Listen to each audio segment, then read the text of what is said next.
Come join Kyle, John, and David as they go through what's on the playlist. Find out what's everyone's favourite at Chicken Soup for the Soul Entertainment. We have a few segments, to be honest. In and out points, no celebs and the gossip. Back in time where we're talking about the big M's, coming attractions, what the cue. Quick checks, who'll be laughing? You abundantly. Welcome to Dual Redundancy. Yes, welcome to Dual Redundancy, the only podcast where you get all latest in television, entertainment news with too many hosts with exactly the same opinions. I'm one of those hosts, David Allen, and another one is... John Burrow, and a third one is... Kyle Bridger. I would say that I am the House Atreides to John's House Harkonnen to Dave's the Imperium. He's leading this whole thing. I don't know. I'm hoping I can hang on to my crown for these next 10,000 years. Yeah. Boy. Oh my God. Talk about a prequel. Oh boy. Yeah, we'll talk about that storyline with a Paul. We'll talk about another Paul in actually our first segment. I didn't plan that. And then, yeah, we got some quick checks of some movies and shows and games that we've been playing and watching on our own time. But before we get there, John, what's this first segment? In and out points.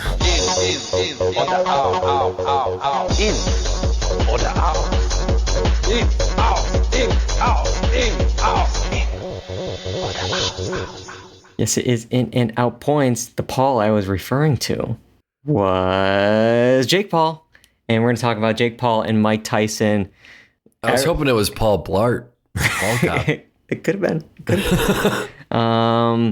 Yeah, so 108 million people worldwide watched the recent Netflix live event. Or at least 108 million tried to. They're suffering the same little issue I think we're having tonight. I'm picking. Netflix is facing a proposed class action $50 million lawsuit from subscribers who were plagued by persistent buffering and freezing glitches that caused them to miss parts of the boxing match between Jake Paul and Mike Tyson. Now, a Florida resident alleges that Netflix was, quote, woefully ill-prepared for the global audience that tuned in, and the lawsuit, which seeks unspecified damages on behalf of the subscribers who had trouble watching the fight, brings claims for breach of contract and violations of Florida law surrounding deceptive trade practices and consumer protection. The lawsuit claims that viewers face streaming glitches and buffering issues throughout the event, with some completely unable to access the stream, and take issues with Netflix declining to offer refunds or discounts. A lot to unpack here. Let's first talk about maybe this lawsuit and maybe some of the buffering issues, and then we can maybe talk about the fight a little bit here. Kyle, did you watch the fight? Were you part of this 108 million that had some issues? Yeah. And I'm kind of ashamed to admit that I watched this sham of a boxing match, or whatever they want to call it. But I was going to say, if your service cut out, it's probably for the best, because this thing stunk. All right. And my service did cut out. I got the first round, and then I got maybe the sixth round. But I did see the beforehand. Did you see it went viral? Mike Tyson's butt cheeks. I saw that. We got all that. That is what crashed Netflix. That was the moment. But yeah, I mean, it was a mess, and it was a mess even before the fight started.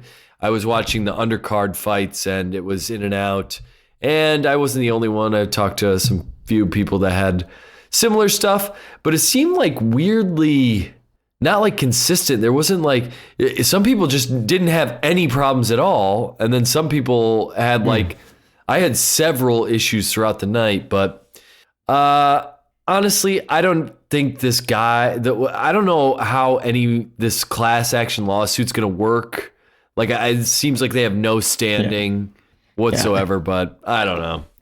I'm looking at this. I don't think there's a case here at all. Like, this isn't like a premier boxing match that you paid like solely to see. You didn't pay it like wasn't pay-per-view. $100 that was like, oh, I'm only watching this one event. I'm paying watching just for this. Yeah. Like this is included in your subscription. It's not like this is like one time only blink and you miss it event. So like that is where it's like, yeah, like sorry, but like watch the playback. Like it's still there. It's not like you missed it. Like, so I don't think there is a case here at all. But yeah, Netflix obviously is trying to get into the live space. They've had, stand-up specials. They've done Everybody's in LA, but none of these things were going to have even close to the 108 million that tuned in. I'm even shocked that 108 million tuned in for this, because it's like, like, I mean, John and I were talking before the show started. It's like you got one guy who's not a boxer and the other guy who's 60 years old.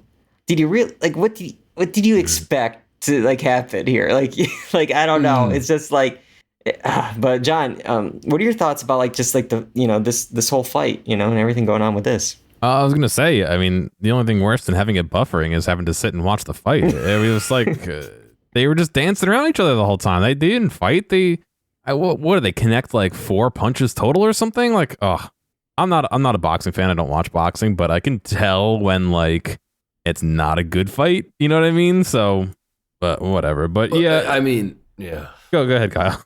No, I was just gonna say. I mean, there's been people have been like sleuthing this fight on social media and like breaking down like Mike Tyson had like multiple times where he could have really gone in for a shot and he held back and didn't do it, and it's like, well, why? And then come to find out, like they had the contract for the fight's all wonky, like Mike Tyson couldn't perform uppercuts, and it's like, what is going on here? It's like, why are we even bothering with this when this dude, Jake Paul, like, I get it. This dude is a big dude, and people that fight claim that he's a fighter, but he only fights people that are 1,000 years old. It's like, fight somebody your own age, man. It was just, it feels like this is like a snake oil salesman event. It is. It was. This was like, like as you were saying, like with the contract, but it's like, this wasn't real. Like this was like, you got like an influencer and you have like this, like, old man.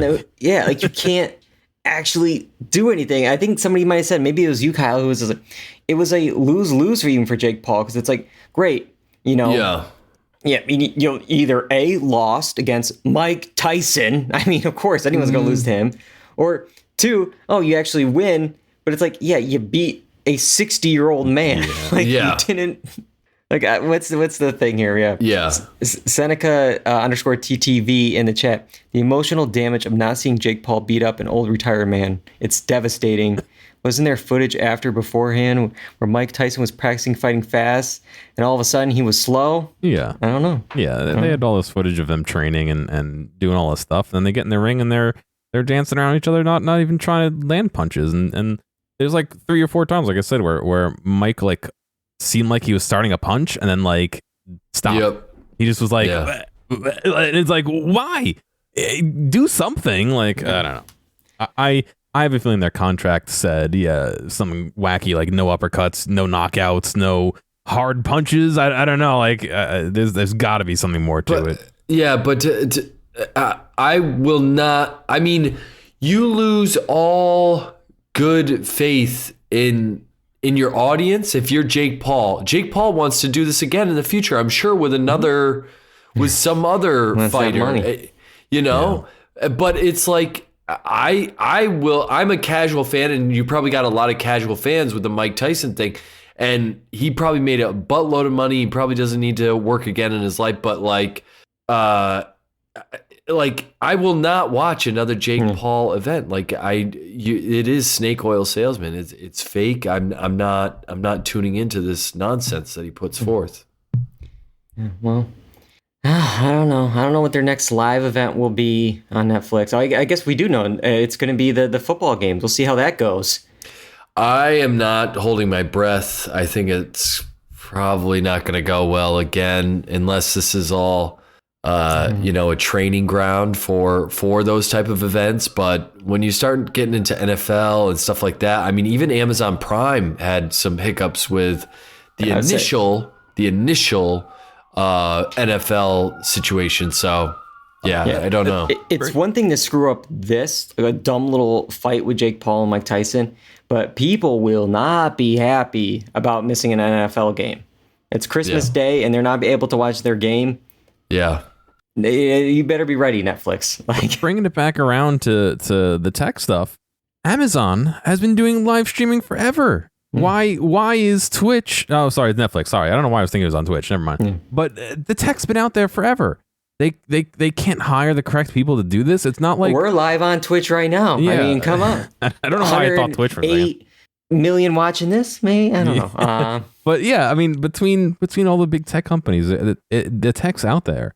It's not like it's this new experimental, like, we're gonna try something new. Like, but my question is, maybe they're trying to go bare bones with everything and just do the bare minimum that they need to. I mean, I don't know the obviously not. They're not hitting that minimum, but yeah. I don't know.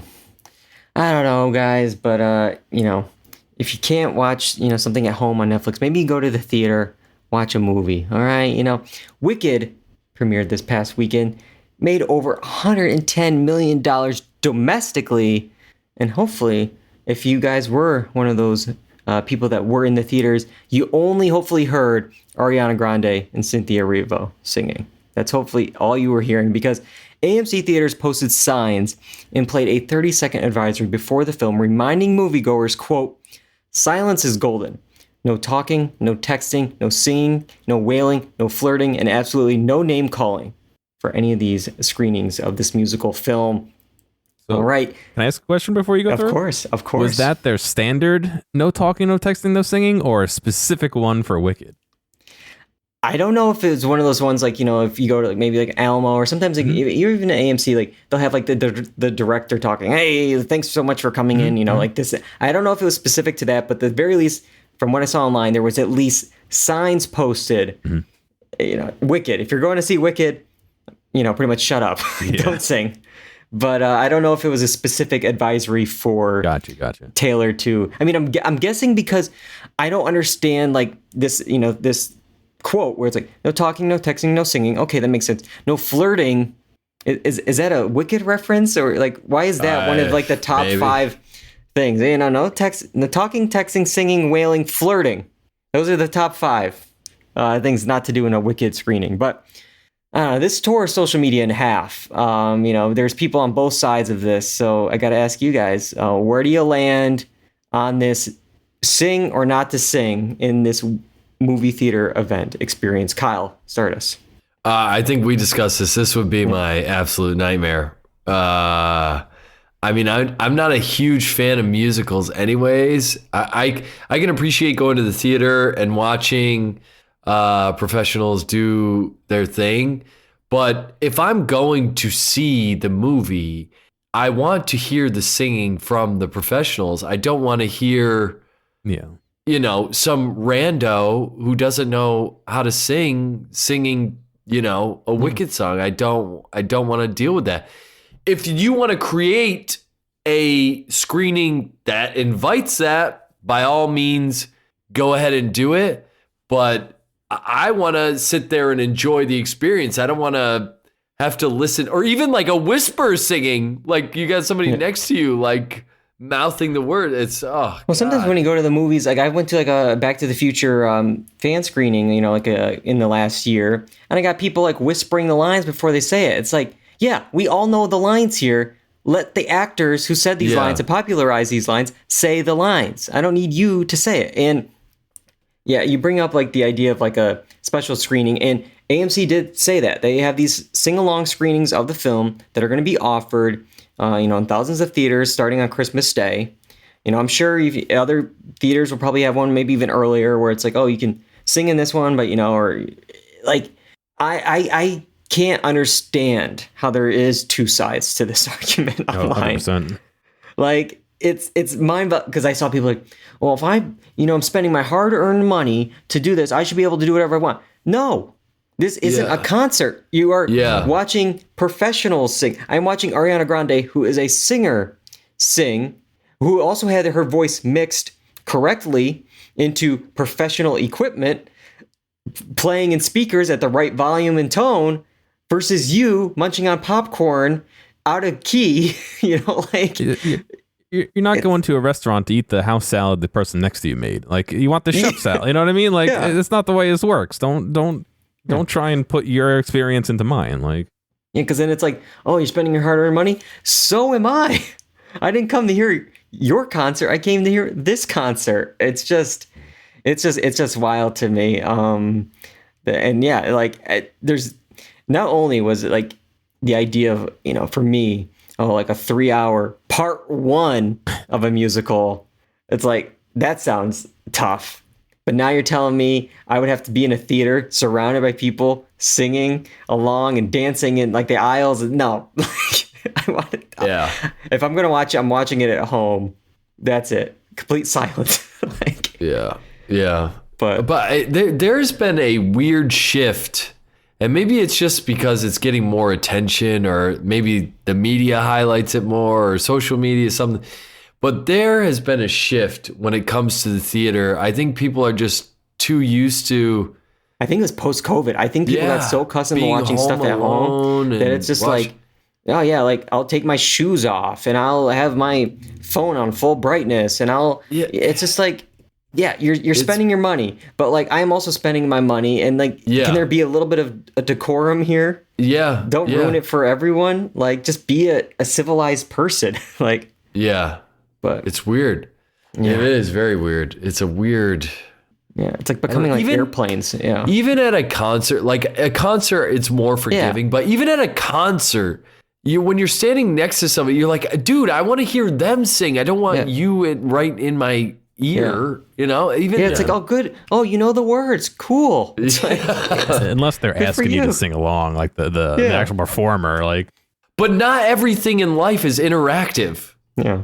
Yeah. And Seneca brings up, it's like, I had someone next to me once watching TikToks at full brightness and full volume in theater. Yeah. Like, why are you guys going to the theater if you're going to watch your TikToks? Stay home.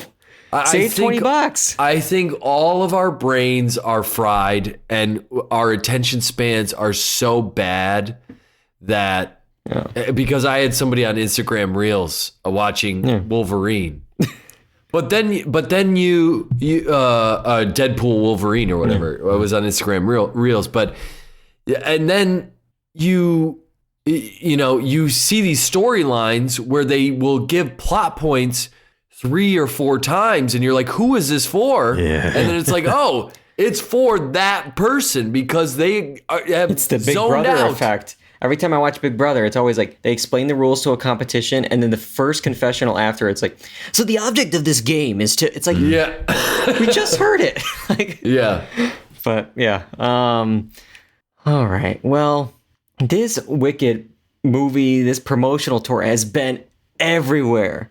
Like, it's been so long on every show. Like, I'm watching Jeopardy and there's a category of Jeopardy of it. Then it cuts to a commercial of it. And then you're on your phone and then you get the ads on it. It's like, you can't escape it. And of course, this includes toys. And this specific toy, however, remember, John, how I always ask you, like, at the end of the pod, like the exact links to certain things, certain do redundancy sites, because I don't want to screw something up. Because if you get something wrong, it could be trouble. Well, maybe I'm just trying to avoid a Wicked toy mistake. The website listed on the toy box for these Mattel Wicked dolls does not go to the official website wickedmovie.com. Oh, boy. But instead goes to wicked.com, a website for Wicked Pictures, a porn parody movie site. Oh, no. Oh, boy. Yikes. Oh, boy. Yikes. Yeah, I guess the site was quite popular, I guess. Yeah. Let's see here. So, let's see. This is the official bio from this article of what this website is, because none of us would know this. But established in Cayuga Park, California on March 1st, 1993, Wicked Pictures was formed with a firm commitment to producing quality parody porn movies, a decision the company has stayed true to since its beginning. Wicked Pictures continues to diversify and expand its commitment to quality cinematic content through films like Black Widow XXX and Captain Marvel XXX, an Axel Braun parody. So, I guess the question is, Do they have a Wizard of Oz parody? That's what I was wondering too.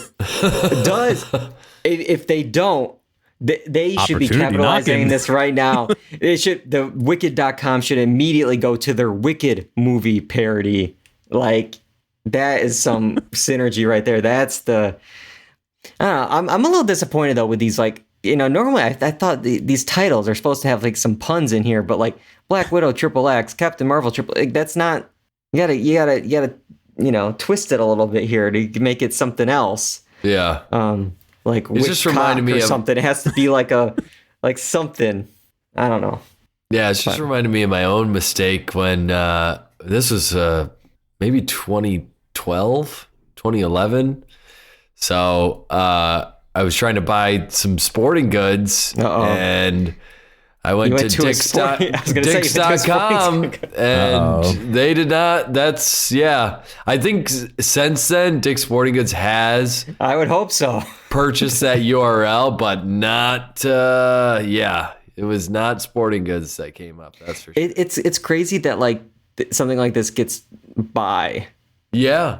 Because even like when they like, maybe even before they printed it, it's like, okay, but like once it's like printed, there was not one person, because I'm sure there's some kind of standards and practices, even though I was like reading these things like through legal. It's like, we got to make sure we've cleared all this stuff. We have cleared the copyrights for, the likeness of this person and with Universal because of this movie. But it's like, all right, let's check if we cleared this. And it's like, wait, what?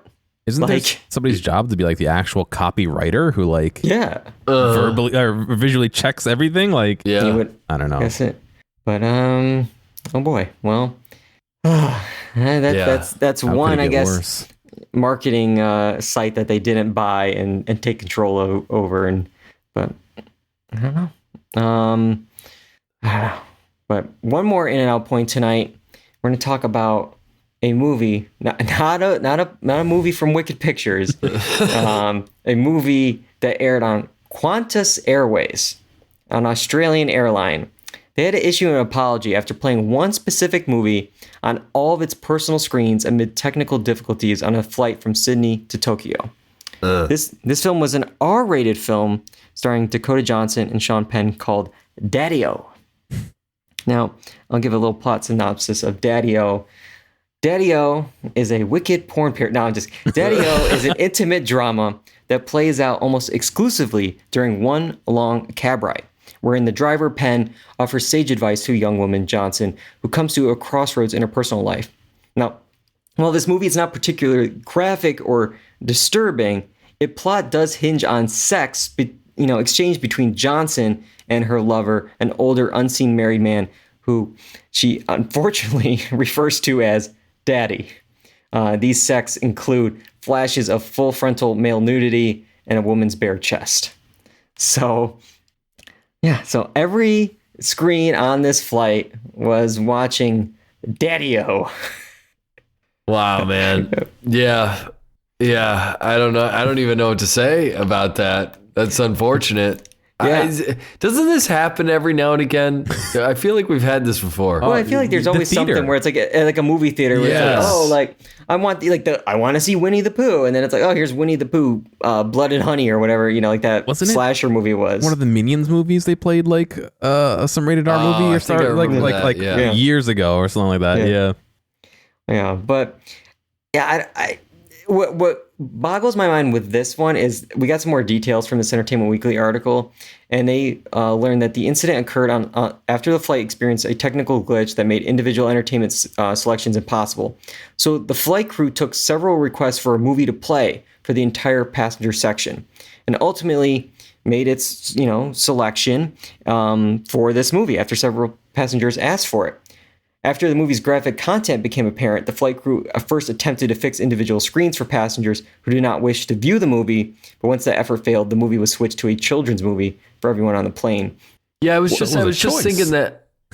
Yeah, but so I guess so there was a choice. I guess several people picked this movie, but here's what I'm calling BS on this: how did more than one person even know that this movie existed? Yeah, I've never heard of this movie, and I host an entertainment podcast. Like they somehow got the majority. Like you would think on the plane, it would be like, all right, what movies you gotta want to see? It's like how many people are saying Daddy was the first choice? You're going to hear people like Forrest Gump, Captain Marvel. Like they're going to name like popular movies. Joker. It's like they're not saying Daddy-O. Like it's like no one's ever heard of this movie. So how did like more than one person even you're right. get a majority on this? I was even thinking like if this pops up on your screen and you're like, hey, this isn't the movie that I wanted. Aren't you being like, hey, what's going on here? Why is this even a choice in general? It's a public space, more or less. Like, because it should be like a flight. Either it's R-rated films, but aren't there like sometimes like the plain versions? Yeah. Like, if you're watching, I don't know, Borat or something, you're not gonna have the naked wrestling fight, on the screens, right? They like cut it, or at least they blur it and. Wasn't that like a whole thing with creators? They got like all these, who was it? Adam McKay and Judd Apatow were all pissed that like you're cutting our R-rated movies for airplanes, and is that true? I don't know because I've been on a couple of flights where they have said like Spirit Airlines, anything goes. I just don't get it in an enclosed space that will most likely have children or people who don't want to see this, like. What if the person next to you is watching this and you don't want to see it? Like, there's no way to avoid seeing it. Like, I know. I think on the couple of flights that I've been on, with R-rated movies, they've been like, "Oh, this is like R-rated content. Beware of people around you." And I'm trying to remember if they showed. Because I'm curious about like the nudity and sex, because obviously like with your headphones on, you can listen to whatever language that they have. But like if it's something like, like a sex scene or, like someone's head being cut off, it's like, well, wait a minute. Like, if you got a child is next to you or something. If you're sitting in an aisle seat, I bet you could probably see like 8 to 10 different screens. You know what I mean? Like looking down the aisle and someone's next to you and the people in front of you. Like it's I just don't get why this is a choice. Like, I don't know. Whoever's taking the next flight. This is, whether it's, it's you guys or one of our listeners in the chat, definitely do this research for us. Watch Daddy-O. And tell us request it. Yeah. Tell us if you're seeing all these sex and full frontal and stuff. But maybe it's because it's a flash, or maybe it's because nobody cares about Daddy-O. So like this one, like, for standards and practices was like, okay, just let it go through. Like, it's in a cab. Like, what are they doing the whole time? Yeah. But, all right. Well, on that note, that's it for In and Out Points. Let's now talk about a brand new show based off of a movie, not Daddy-O, not Wicked Pictures. It's Dune Prophecy. Let's go back. Back in time. We're back, baby. Gotta get back in time. All right, the series premiere of Dune Prophecy, The Hidden Hand. Let's see, it dropped on Max and on HBO on November 17th. I believe at this point, 2 episodes have aired. We're going to focus on the first episode here. Set 10,000 years before the events of Dune, the series follows two sisters, or 2 women, as they combat forces that threaten the future of humanity and establish the fabled sect known as the Bene Gesserit. All right, so I'll start off front here. I have seen both Dunes. I am not a Dune expert. So take that with a grain of salt. I know Kyle has seen both Dunes, I think a couple of times, but still not like a full expert. Yeah, and I don't know where John. I don't know about the books. I saw the first one. That's it. Yeah, you saw the first one. Okay, so you haven't seen Dune, the second one? No, not yet. I will say, man, John, I didn't love Dune the first one. I like Dune 2 a lot better than the first one. So maybe check out Dune 2. But anyways. We're talking about Dune Prophecy tonight, and it's a new show on HBO. So let's start off with Kyle. What did you think of this series premiere?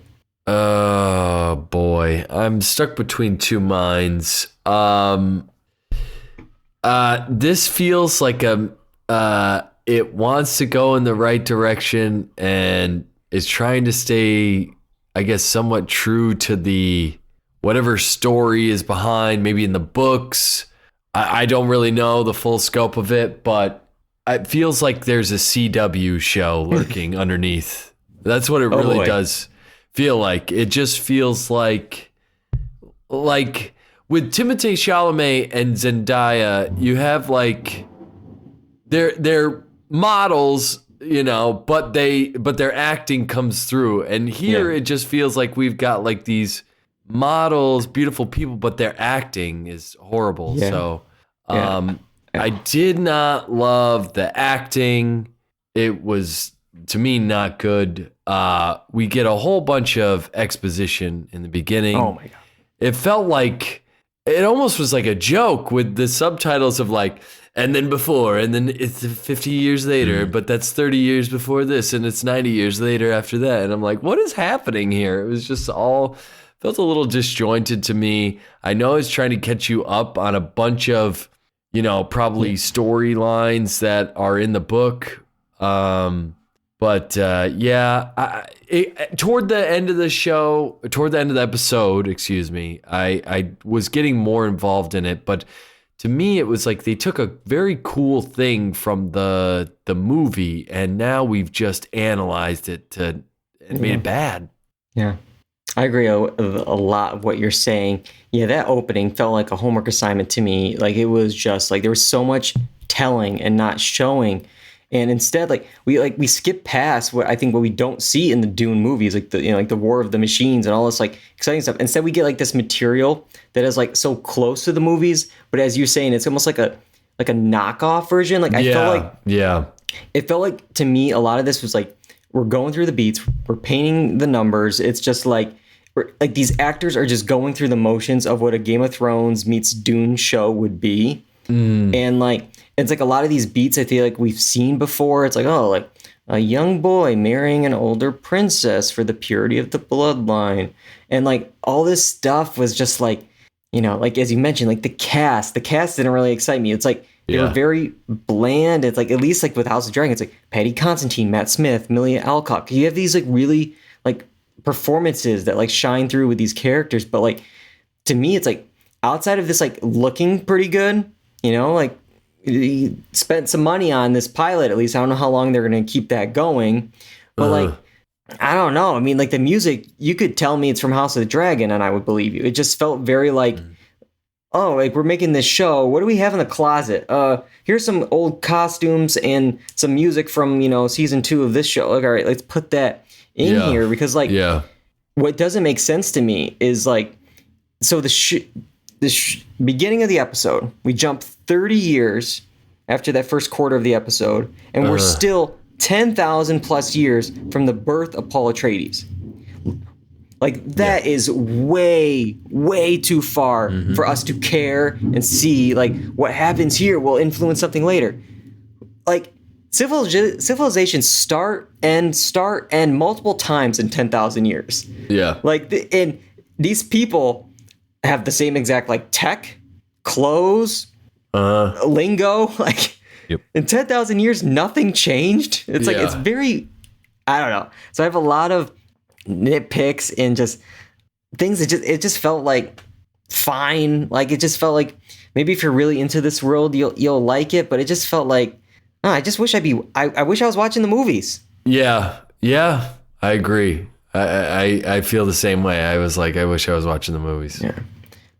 And John, I don't know. I mean, you saw the first movie. I don't know. You know, what did you think of the TV series of it? Well, you know me. I typically when we have something like this, if there's an episode or two, I'll try and watch multiple episodes. Yeah. I think we have a first tier where I think I only watched half the episode for this and said, I'm out.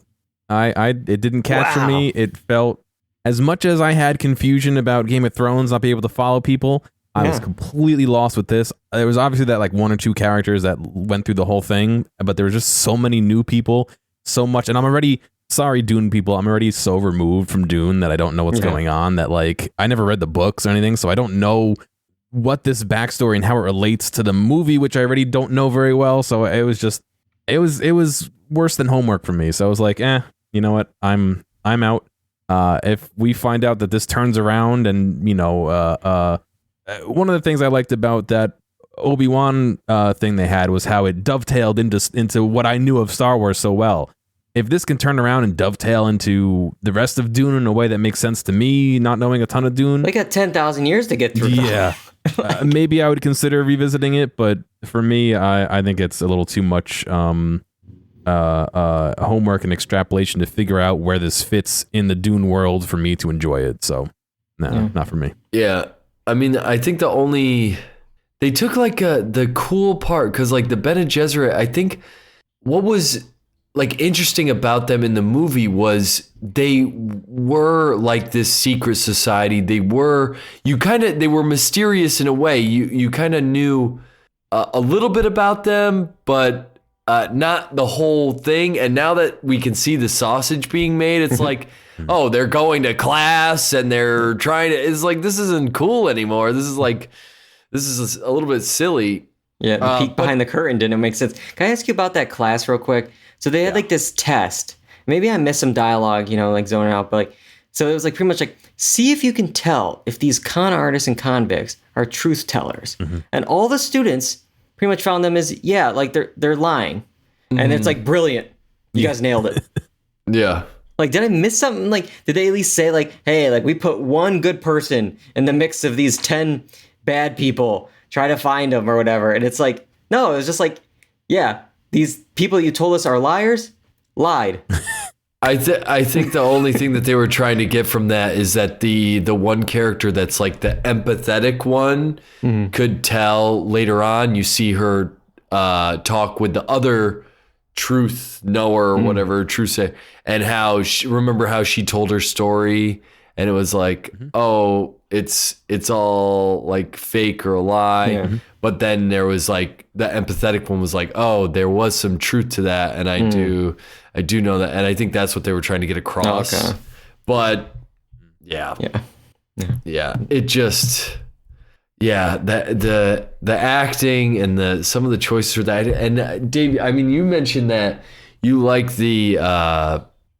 you feel like they did put money into it, and I think they did too. But even something like the fight scene with the choreography, when they're fighting, it looks slow, and then the I think it's like it comes like with like some of like the direction and stuff like that, where it's like, what I'm trying to say, like with this, it's like it's not like it's an SNL skit, kind of like backdrop. Obviously it wouldn't be that way, but like we've seen some really bad CGI stuff like that. And also, I'll admit, I also watched it on my phone on a train ride. So like maybe that also helped as well, really compressing it down to my Game Boy Advance. But I don't know. I just like, it's like, I think it's because one, it's a pilot. So they spend a little bit more on that. But like, there's Denis Villeneuve is not directing this show. So it's like, that's also another thing. Like we're missing that. And like, let's see what it looks like in episode 5 when we're really just, all right, we're just going to be in these classrooms now. I know. Like, and that's so annoying. And that sucks. It's what's going to suck is that we're just going to make it less cool. I mean, I don't want to spoil it for John, but dude, you got them, jet packing up over the thing. You're not having the cool stuff. Instead, we're like, I'd like to get him in the sack and truth say him or whatever. You know what I mean? Also, did we not get one of the or that like we didn't get one of those the entire episode. I don't know what that. Yeah. Oh man. Oh well. Yeah, it's just a little bit of a letdown. Just disappointing. I mean, because they've been talking about this for a while. Yeah. I think this was initially called Dune Sisterhood, I believe. And I believe it's just been this thing that's been, I think since like the first movie, they've been talking about it. And it's just like, all right, that's it. And, it was supposed to be, I think, a Max original, but then, just like the Penguin and stuff, it's like Max, maybe because of the strikes and stuff like that. It's like, oh, we just got to beef up our linear thing a bit here, make it HBO proper. And so like when you put it on an HBO Sunday night, you kind of expect a little bit more. And this isn't, I had some issues with House of Dragon season 2. Much rather be watching House of the Dragon.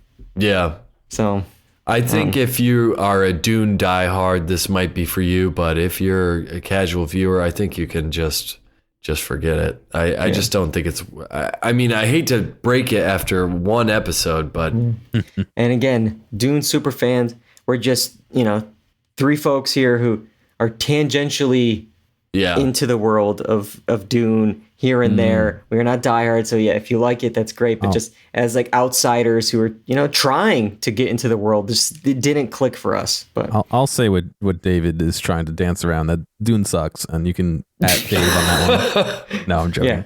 yeah, you can. It's at Gear-O-Matic. Yeah. Okay, but I'm joking. all right. Well, that's it for Dune Prophecy. It sounds like none of us are going to be watching anymore. But let's see what we're watching on our own. Let's do some quick checks. Quick check. All right, let's start us off with another thing that you can find on the Max service after you watch Dune Prophecy. You can watch the franchise. Yeah. So I checked out the franchise. I honestly don't know why I didn't check this out sooner. This series, it kind of revolves around this first assistant director who's working on this movie that's part of a franchise. And we see all of the inner workings in Hollywood between the actors, the below the line people, the creators, the producers, and all this stuff. And just the absurdity of trying to work on like a Disney, Marvel, DC comic level franchise. And it's really, really funny at times. I mean, the things that we joke about when it comes to some of the Marvel stuff and DC stuff is in there. And some of the questions that we have, they even like bring up in the franchise about stuff. So they're listening to our episode and stealing our lines. That's what you're trying to say. Pretty much. But what I like about this show is it gets you right into it, and it feels like the pacing is very hectic because it's trying to show all the chaos of the movie that's happening, and it does it with a lot of moving shots, and we're on set all the time, so you're like seeing all these things in action and having to take care of multiple things at once. It's very cool. There's a couple of funny moments that I want to bring up. Is like they keep bringing up this guy Shane, who's like the creator of the universe, right? So think about like your James Gunn or whatever, right? And they're trying to create this movie, and they are shooting this scene. It has a bunch of like fishmen, right?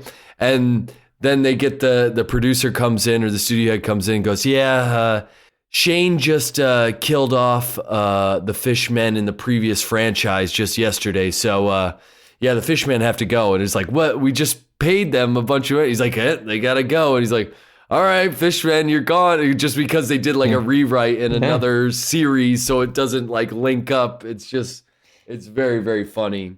They also have like funny moments of the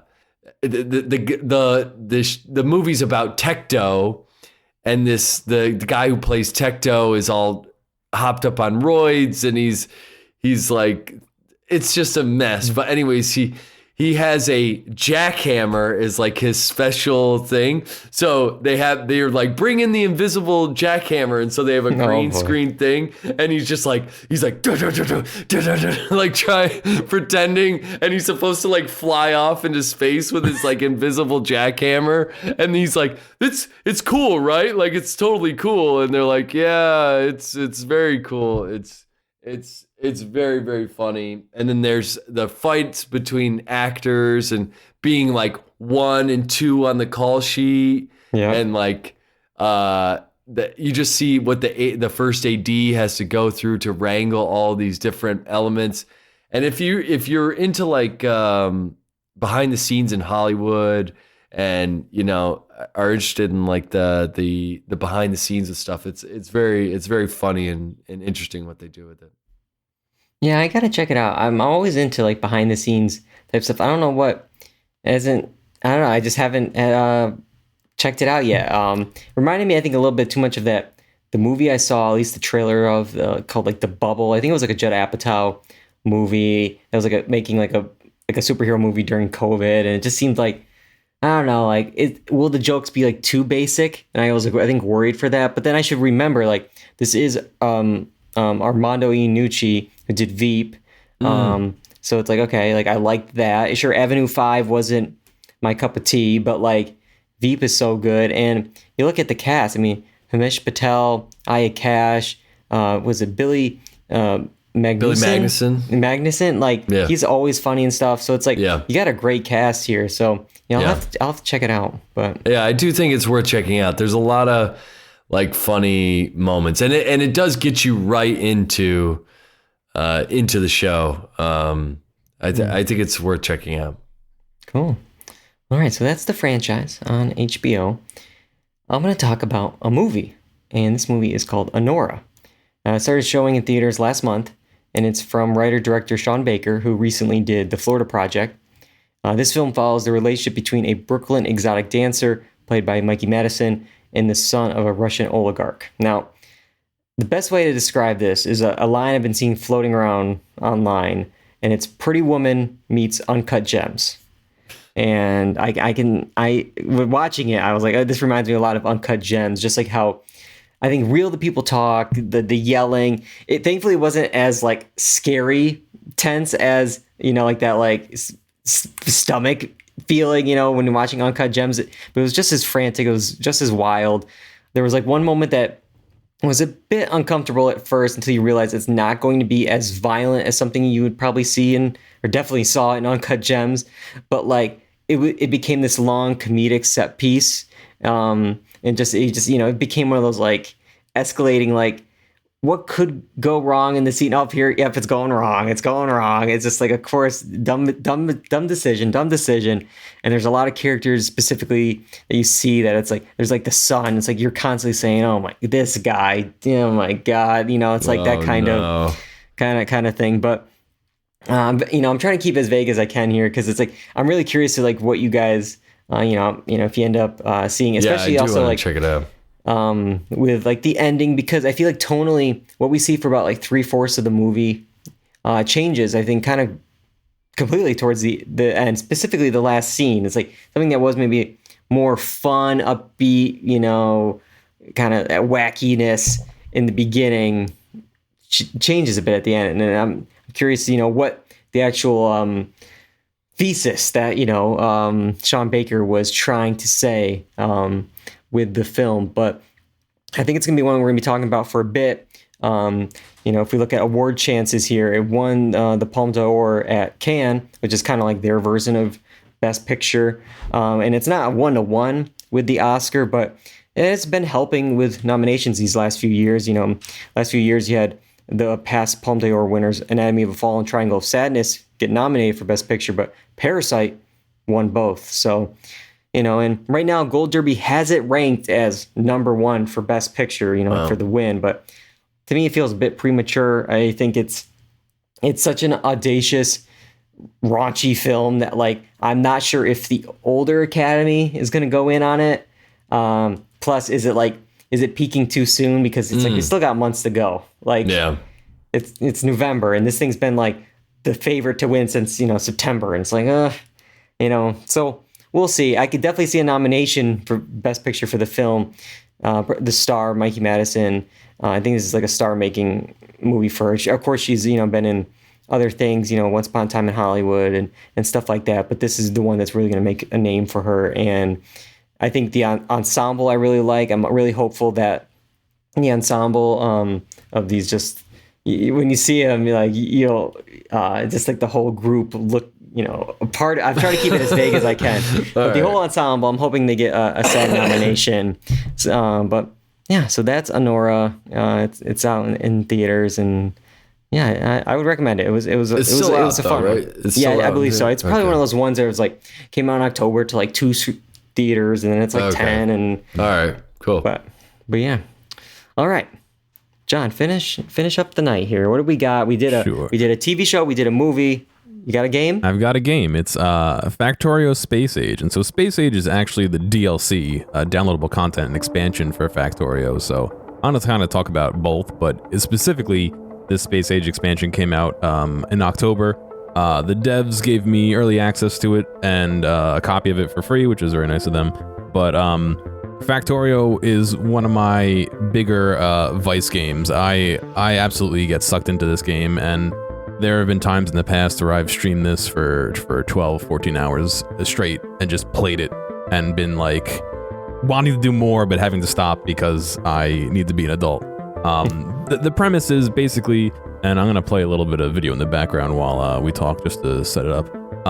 You're making a factory, and so you start out with nothing, and you start out by gathering some raw ores and stuff, and you can turn them into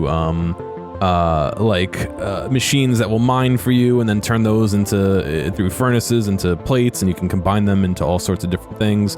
You can make factories that make other things. You have to defend against some of the species that are on this planet. And the main goal is I think this is Dune prophecy. Right? Might be. Your main goal is to build your base bigger and launch a rocket into space. And so you do that in the base game. That's not all that difficult. So people generally try and do a certain amount of research per minute, which is like a kind of a currency you can spend to unlock new things. And so you make your base bigger and bigger and bigger.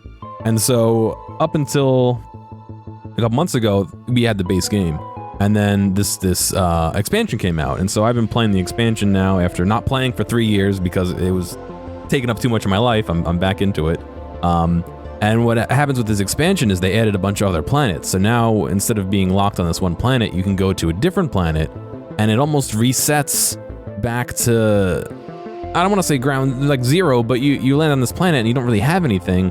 You can still access your original planet via like radar, but you can't go there to build things. So you can have your robots build things and send stuff over sometimes, but you land on this new planet and you're almost back to nothing, where you have to rebuild a new base in order to be able to launch to go back to another planet or to the original planet. And what's nice about this is all the recipes of what it takes to make things and how you make things are different on every planet.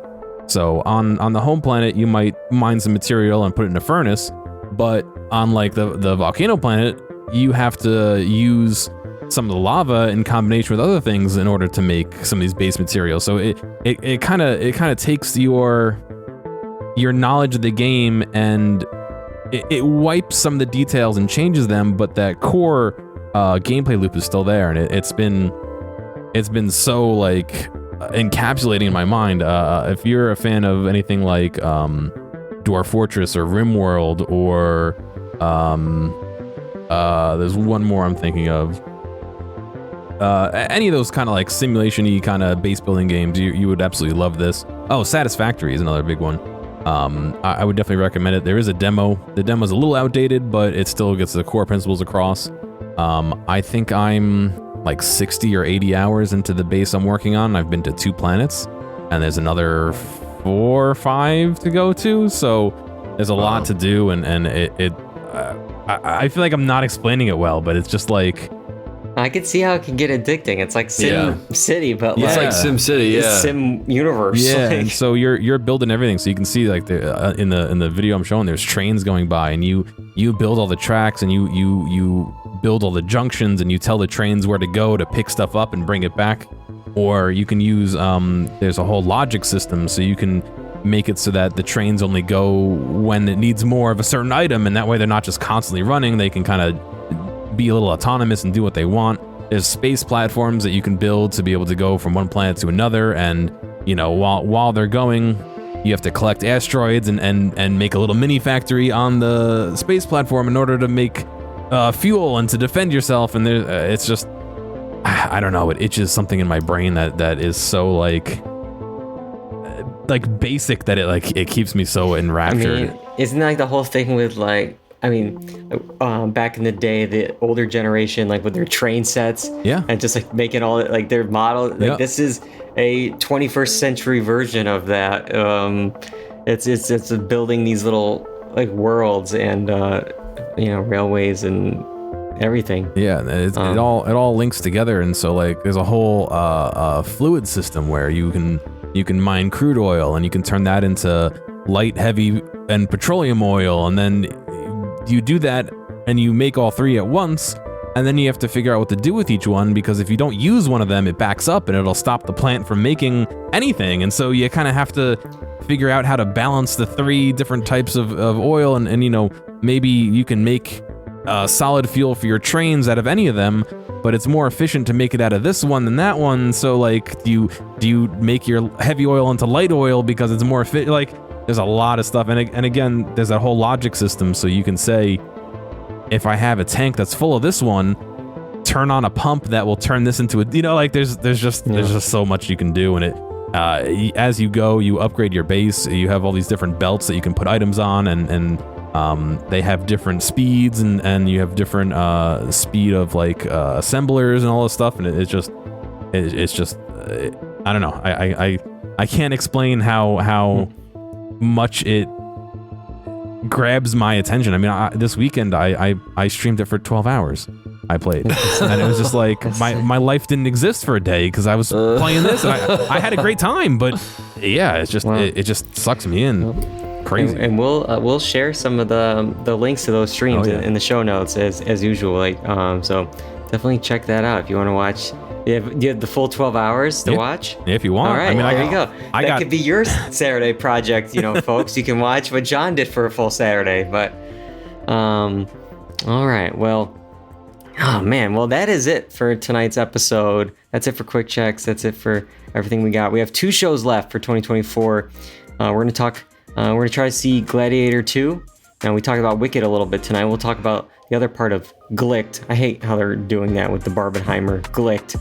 That's what we're calling this, I guess. But we're Gladiator 2, and then it's What We Do in the Shadows final season. So we'll do a check-in on that, just because we won't be around for the series finale. But after that, we got the yearly wind down, an annual tradition here. You know, of course, where we ask what were your favorite movies, television shows, and pop culture moments from the past year, and we reveal the results. And before we get, you know, we can do that, we have to get the results, and that means voting is now open. So, you know, we're gonna post a link. It'll be in the show notes. It's on our link tree. It'll be on social media. But you know, check it out. You know, it should take, you know, a couple of minutes. But vote for your favorite movies, TV shows, and pop culture moments from the past year, and we'll reveal them in a special live show that we're gonna close out the year with in just a couple of weeks. It's hard to believe we're already at that point. It's a busy week, you know, with the holiday, with Thanksgiving. Of course, you have a lot of shopping deals going on this week. Looking for a fun stocking stuffer? Need a new wardrobe for 2025? Be sure to check out the Do or Don't See merch store, www.wicked.com. Just kidding. Don't do that. Don't do that. If you jumped ahead from the first segment, don't do that. But anyways, we got hats, we ch shirts, we got mugs, stickers, everything on there. You can find that again on our Linktree page, but it's also at bit.ly/drmerch. DR merch is in all caps. But again, it'll be in the show notes and stuff like that. But all right, until next time, I'm David Allen. I'm Jeff Barber. And I'm Kyle Bridger. And I'm going to thank all you guys and close it out. I did it out of order tonight. Goodbye, everybody.